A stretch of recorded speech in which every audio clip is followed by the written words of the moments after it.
Нью-Йорк аспанында Том есімді кәсіпкер өзінің жеке ұшағынан парашютпен секіруге дайындалып жатқанда, оның ұлы Дэвид оған жақындап, қызметкерлермен мәселелерді шешуге тырысады. Алайда, Томға мән бермейді, және парашютпен секіргеннен кейін, ол өзінің Firebrand компаниясының ғимаратының төбесіне қонады. Оны тілшілер мен қызметкерлер қарсы алады. Сол кезде журналистердің бірі кәсіпкер Чикаго мұнарасы туралы бұрыннан біледі ме деп сұрайды. Бұл ғимарат бәсекелес корпорацияға тиесілі, ол олардың биіктігінен асып түсуге ниетті. Мұны естіген Том бұл мүмкін емес деп жауап беріп, кеңсесіндегі әріптестерімен кездесуге кетеді. Кездесулер кезінде оның серіктестері жаңа ғимарат салу жоспары өте қауіпті болатынын түсіндіреді, және олар қауіпсіздікті қамтамасыз ету үшін компания акцияларының бір бөлігін сату керектігін айтады. Қауіпсіздік қызметі. Барлық осы себептерге қарамастан, Томның мақтанышы бұған жол бермейді, және ол Солтүстік Америкадағы ең биік ғимараттың иесі болу арқылы тарихта өз ізін қалдырғысы келетінін айтып, бұл идеяны жоққа шығарады. Кейінірек Том үйге келіп, әйелі Лаурамен сөйлеседі. Ол оны осы уақытқа дейін отбасының кенже қызы Ребеккаға туған күніне сыйлық сатып алмағаны үшін ұрсады. Өзін ақтауға тырысып, қиын күнді бастан өткергенін және оған уақыт болмағанын айтады. Келесі күні Том қызымен саябақта серуендеп жүр. Ал Ребекка оған мысықты туған күніне сыйлық ретінде алғысы келетінін айтады. Абдырап қалған кәсіпкер қызға олар тұратын ғимаратта үй жануарларын ұстауға тыйым салынғанын еске салады. Бірақ ол әкесінің бүкіл ғимараттың иесінен басқа ешкім емес екенін жақсы біледі. Оның өтінішін қабылдамау мүмкін емес екенін түсінген Том мысығы асырап алу мүмкіндігін қарастыратынын және кейінірек серіктестерімен кездесіп, оған қызға жақсы сыйлық таңдауға көмектесетінін айтады. Осы уақытта Лаура Ребекканың туған күнін тойлауға дайындалып жатыр. Оған Томның қызы Николмен бірге келген бұрынғы әйелі Мэдисон қонаққа келеді. Әңгіме барысында әйел Лара қызының туған күнін жиі ұмытып кеткендіктен, миллиардермен тезірек ажырасуы керек екенін айтып, бұл шешімді бұрын қабылдаған кезде оның өмірін әлдеқайда бақытты еткенін айтты. Ұсынысқа қарамастан, қазіргі әйелі бұл сөздерге сенбейді және Лаураны көндіре алмайтынын түсінген Мэдисон кетуге шешім қабылдады. Firebrand ғимаратының мәжіліс залында Томға әйелі телефон соғады. Кешігіп қалғанын түсінген ер адам Ребеккаға үй мысығын сатып алу үшін жақын маңдағы үй жануарлары дүкеніне бар жылдамдықпен жүгіріп келеді. Жарты жолда Том еннен дәл осы сәтте кездесуі бар екендігі туралы хабарлама алады. Және бұл хабарға ашуланған ол ұялы телефонын бақылау тақтасына лақтырып жібереді. Нәтижесінде құрылғы тағайындалған бағытты өзгертіп, кәсіпкерді бейтаныс аллеяға апарады.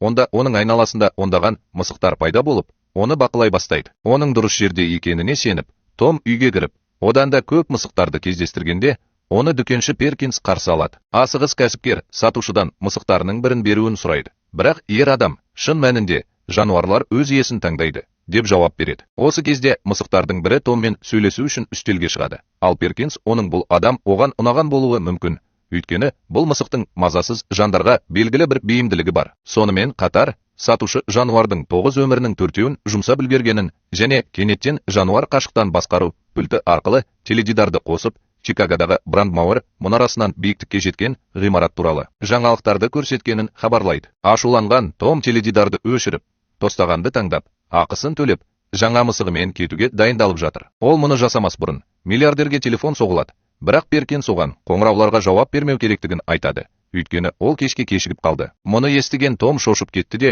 күн күркірегенін естіген бойда жаңбыр күшейгенше кетіп қалды. Алайда, ол үйіне оралып, Ребекканың туған күніне қатыспас бұрын кәсіпкер тағы бір рет кеңсесіне тоқтауға мәжбүр болды. Ол тұраққа келе салысымен Том мысықты көлікте қалдыра алмайтынын түсінді, сондықтан ол Янмен террасада кездесу үшін онымен бірге лифтпен көтерілді. Қызметкер олардың ең биік ғимарат байқауында қалай бірінші орынға шығуға болатыны туралы идеясы бар екенін айтады. Бірақ кәсіпкер оны тыңдаудан бас тартады. Томның айтуынша, егер Ян компанияның акцияларын сату туралы идеялар мен жиналыстарды бұзбаса, ғимараттың құрылысын жоспарлау оңайырақ болар еді. Сол кезде Томға әйелі қоңырау шалады. Ашуланған миллиардер мысық салынған жәшікті еденге лақтырып, әйеліне оның үйге келуін күт деп айқайлап жауап береді. Кенеттен террасаға қатты найзағай түсіп, антеннаның бір бөлігін қиратып, ер адамдар артқа қарай құлап кетті. Осының арқасында миллиардерді шетке лақтырып жібереді де, ол ғимараттың шетінде қалады және бастығымен осындай жағдайға тап болған Ян кек алуды шешеді және ол оны жұмыстан шығармайтынын мәлімдейді. Нәтижесінде есі ауысқан адам ғимараттан құлап,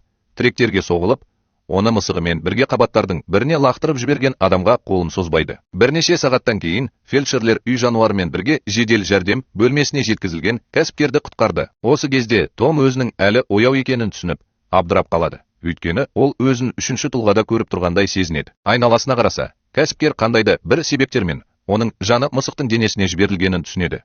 Өйткені оның адам денесі ес-түссіз. Ол ауруханаға келіп, дәрігердің диагнозын естіген бойда, Лаура мазасыздана бастайды, және Томның біреумен байланысқысы келетінін елестетіп, оған қарамай ақ мысықты балаларына апарады. Кетер алдында Ян топқа жақындап, қазіргі жағдай үшін кешірім сұрайды. Ол бастығын ұстамақ болғанын, бірақ оны құтқаруға кедергі болғанын, және Томның бұл өтірікке ашуланғанын айтты. Бүкіл отбасы ес-түссіз жатқан Томды тексеріп жатқанда, мысық патронаттық тәрбиеде жалғыз қалады. Сол кезде Перкинс пайда болады. Ашуланған Том ер адамға өмірін қалпына келтіруді бұйырады, бірақ мысық сатушы одан тынышталуын сұрайды.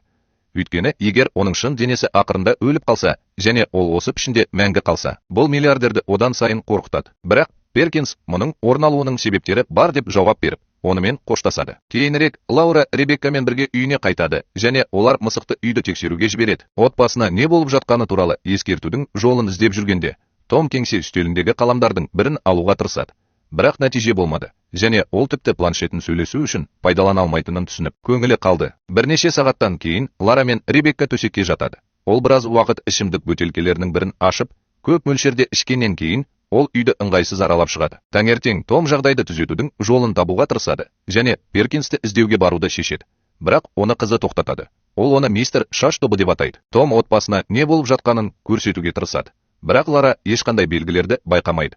Сол кезде Дэвид оған қонаққа келеді. Өгей шешесі кешкі ас әзірлеп жатқанда, ер адам әкесінің кеңсесіне барып, жүгіруді жалғастырудың жолын іздейді. Компания және ғимараттар арасындағы биіктік айырмашылығы мәселесін шешеді. Біраз уақыттан кейін Мэдисон мен Никол пайда болып, мысықты көргенде, қыздың иттері оның артынан қуа бастайды. Бұл бүкіл үйді бүлдіреді. Қуып келе жатқанда, Мэдисон ұлына жақындап, оны әкесі сияқты адам болу идеясынан бас тартуға көндіруге тырысады. Бірақ Дэвид оны тыңдамайды және жұмысын жалғастырады. Хаусты тоқтату үшін Ребекка мысықты қолына алады. Ал енді иттердің баулары баспалдаққа байланғандықтан, Том қарым-қатынас жасау әрекеттерін жалғастыра алады. Осы кезде әйелдер миллиардердің ешқашан нағыз әке және күйеу болмағаны туралы айта бастайды. Ал Мэдисон Лараның Джошпен кездесуінің себебі осы екенін айтады. Мұны естіген Том абдырап қалады. Ал бұрынғы әйелінің әмиянын көргенде, ол кек алуды шешеді және оны қоқыс жәшігі ретінде пайдаланады. Бұл әйелді ашуландырып, оның артынан қуа бастайды. Мысық Ребекканың құшағына тез жүгіреді. Енді тәртіпсіздік аяқталғаннан кейін, Лара еденнен иірілген жіпті көтеріп, отбасына Томның атын жүнмен жазғанын байқамай, мұның бәріне ашуланып, Мэдисон олардан құтылу керек дейді. Мысық, және бұл пікір қызды ашуландырады. Жағдайды реттеуге тырысқанда, Лаура оған жаңа сөмкені кейінірек кешкі ас кезінде де сатып алуға болатынын айтады. Екі отбасыда жұмысқа деген құмарлығынан бірнеше күн бойы ояу жүрген Томның әдеттен тыс мінез құлқы туралы айтады. Барлығының ол туралы айтып жатқанын байқаған кәсіпкер мұңайып, кештің соңына дейін үнсіз қалады. Келесі күні таңертең Лаура бүкіл үйінде жыртылған қағаздардың ізіне түсіп қалады да, ол жақындаған кезде Перкинстің байланыс нөмірі жазылған парақшаны көреді. Ол мысықты қолға үйретуге көмектесу үшін ер адамға қоңырау шалуды шешеді. Ал Дэвид Firebrand ғимаратында кездесу өткізіп жатыр. Онда ол басқа серіктестерді бәсекелес компаниясын жеңу үшін реформа жасауға көндіруге тырысады. Алайда, Ян оларды толығымен басқарғаннан кейін, басшылар Томның ақылсыз идеяларын қолдау үшін бұдан былай ақша жоғалта алмайтындарын айтып, бұл идеядан бас тартты. Ашуланған Дэвид барлығына мұндай әңгімелерді тоқтатуды бұйырады. Өйткені оның әкесі Firebrand-тің нағыз иесі, бірақ ол басшылардың ешқайсысы өз ойын өзгертпейтінін түсінгенде, ол оларды сендіруге тырысудан бас тартады. Томның үйіне Перкинс келеді. Ол оған өзін ұстау керектігін еске салады.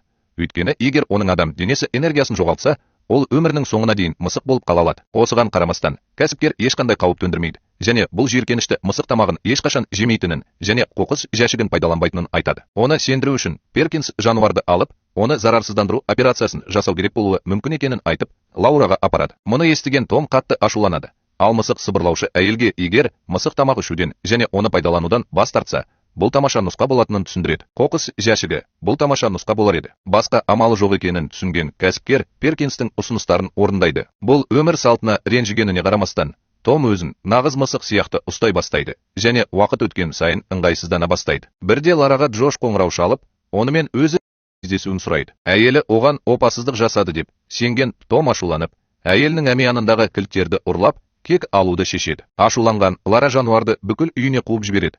Ал бұрышта тұрған кезде, ол әйелінің кетуіне мүмкіндік беріп, кілттерін қайтарып алуға мәжбүр болады. Әйелінің қайда бара жатқанын білуге бел буған Том кіреберістегі шатырға қарай үлкен секіріс жасап, көлікке кіріп кетеді. Firebrand Building ғимаратында Дэвид банкирлерге толы конференция залға тап болып, әкесінің компаниясын сатпақ болған Янға тап болады. Алайда бұл трейдерді қорқытпайды, және олар мәмілені аяқтай алған кезде Томның отбасында миллиардтаған доллар қолма-қол ақша болатынын айтады. Сондықтан олар бұл ұсынысты қабылдау керек. Кейінірек Лаура Джошпен үлкен сарайдың алдында кездеседі, және олардың романтикалық сәт күтіп тұрғанына сеніп, мысық ашуланып айқайлайды. Жануардың артынан келе жатқанын түсінген әйел ашуланып, мұның бәрін бұдан былай жалғастырмайтынын айтады. Абдырап қалған Том жан-жағына қарай бастайды да, сатылады деген белгіге тап болғанда, әйелі жылжымайтын мүлік агентінің бірнеше мүлкіне қарап тұрғанын түсінгенде, ол ұялып қалады. Осы кезде Джош Лаураны олар қазірдің өзінде мәміле жасады деп ойлайтынын айтып, оны тыныштандыруға тырысады. Бірақ әйел енді күйеуін тастап кетуге ниеті жоқ екенін айтады. Агент оның шешімінің кенеттен өзгеруінің себебін қызығушылықпен сұрайды. Ал Лара Том комаға түскеннен кейін оған қатты әсер еткенін түсіндіреді. Өйткені Томның апатқа дейін жасаған соңғы әрекеті қызына мысық сатып алу болды. Мұны естіген кәсіпкер әйелін әрқашан жақсы көретінін,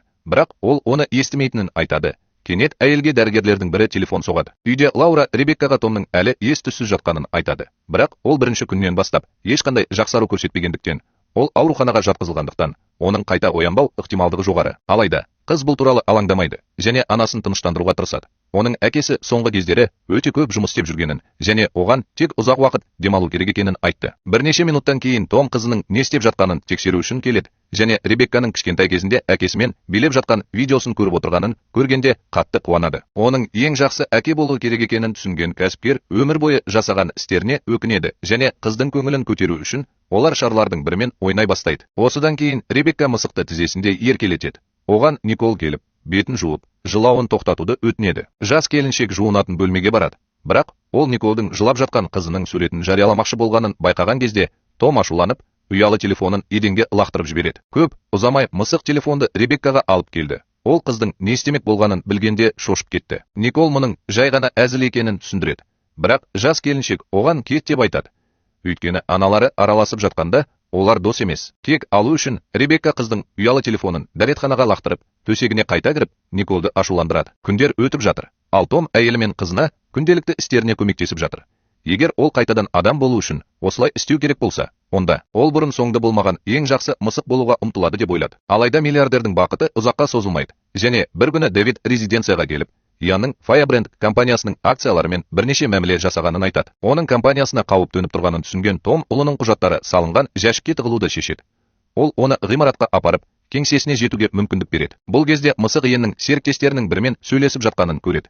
Өйткені олар миллиардер қайтыс болған жағдайда Дэвидтің компанияға меншік құқығын қамтамасыз ететін негізгі құжаттардың бірін жойып жібереді. Иеннің сатқындығына ашуланған Том ерлі зайыптылардың кетуін күтті. Содан кейін жаңа ғимараттың макетіне көтеріліп, оларды қағаз ұсақтағышқа салып үлгерді. Әкесінің бөлмесіндегі шуды естіген Дэвид абдырап, не болып жатқанын тексеруге барады. Осының арқасында ол енді жойып жіберген құжатты тауып алып, Мэдисонның үйіне асығады.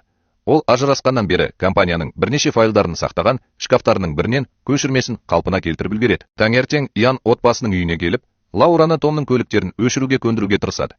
Өйткені ол енді ешқашан оянбайтынына сенімді. Ашуланған мысық дүрбелеңге түскен жындыға аяусыз шабуыл жасайды. Лаура мысықты тез арада торға қамап, енді қорқақ болғаны үшін ұрсады. Өйткені ол оның басқа ниеті бар екенін біледі. Осы кезде Ребекка рюкзагына тығылған мысығымен сабаққа барады. Ал автобуспен келе жатып, ол адамның мысыққа айналуы туралы теориялар туралы оқиды. Firebrand ғимаратында Дэвид кездесуге серіктестерін жинауға тырысады. Бірақ оны Ян тоқтатады. Ол күзетшілерге бұйрық береді. Күзетшілер оны үй жайдан шығарып жіберу керек. Наразы болған ер адам әкесінен кейін компанияның нағыз иесі екенін айтады. Бірақ трейдер бұған мән бермейді, және ол Том сияқты ақылды және күшті бола алмайтынын айтады. Мысық дүкенінде Ребекка Перкинспен сөйлесу үшін тоқтады. Ал Том ондағы барлық мысықтардың өзі сияқты сөйлесетініне таң қалды. Кездесуден кейін жас келіншек оған әкесі оны мысық арқылы бақылап отырғаны туралы теориялары туралы айтып берді, және мұны естіген Перкинс оған бірдеңе көрсетуді ұйғарды. Содан кейін ер адам рекорд ойнатқышында рекорд жасай бастайды. Бірақ соңында оған қоңырау шалып сұрайды. Оған біраз күту керек. Дегенмен Том уақытты босқа өткізбейді, және Ребекка әкесімен бірге билеген әнді орындайтын рекорд ойнатқышты қосады. Осы мүмкіндікті пайдаланып, мысық қызға жақындайды, және олар Перкинстің сүйемелдеуімен бірге толқып билейді. Осы кезде отбасының барлық мүшелері Томның дәрігерінен қоңырау шалып, ауруханаға жиналады. Онда олар ер адамның миының белсенділігі жоқ екенін біледі. Көп ұзамай Ребекка пайда болып, анасын әкесінің мысық ретінде реинкарнацияланғанына сендіруге тырысады. Бірақ ол бұған сенбейді де, бөлмеден шығып, мысықты рюкзагына қамап тастап кетеді. Сонымен бірге Дэвид Томнан компанияны қорғай алмағаны үшін кешірім сұрайды және осының бәрін аяқтау үшін ғимараттың төбесінен секіруді шешкенін айтады. Мұны естіген миллиардер шарасыздықтан ұлына хабарласып, әкесінің төсбелгісін алып, қоштасуға тырысады. Алайда Том бұған жол бермейді және сөмкесінен шыққаннан кейін ол Дэвидтің артынан жүгіреді. Бірақ жарты жолда Лаурамен сөйлесіп тұрған Лаураға тап болады. Дәрігер келіп, оның аппараттарын ажыратқалы жатқанын көреді. Көп ұзамай Ребекка мысығын оның әкесі екенін дәлелдеу үшін онымен бірге билеуге шақырды. Егер ол ештеңе жасамаса, көліктердің өшірілетінін білсе де, Том ұлының дереу көмекке мұқтаж екенін біледі және Перкинстің оған қандай қауіп төнуі мүмкін екенін, қандай құрбандықтарға бару керектігін ескерткенін есіне алады. Ол жас жігіттің соңынан ереді. Бұл Ребекканы қатты күйзеліске ұшыратады. Бірақ мысық назарын аударып, курьермен бірге сапарға шығу үшін ғимаратқа қарай бет алады. Дэвид есіктерді ашу үшін әкесінің төсбелгісін пайдаланып, гараж арқылы ғимаратқа тез кіреді. Оқиға орнына жеткенде, Том алдыңғы есіктерден кіруге тырысады.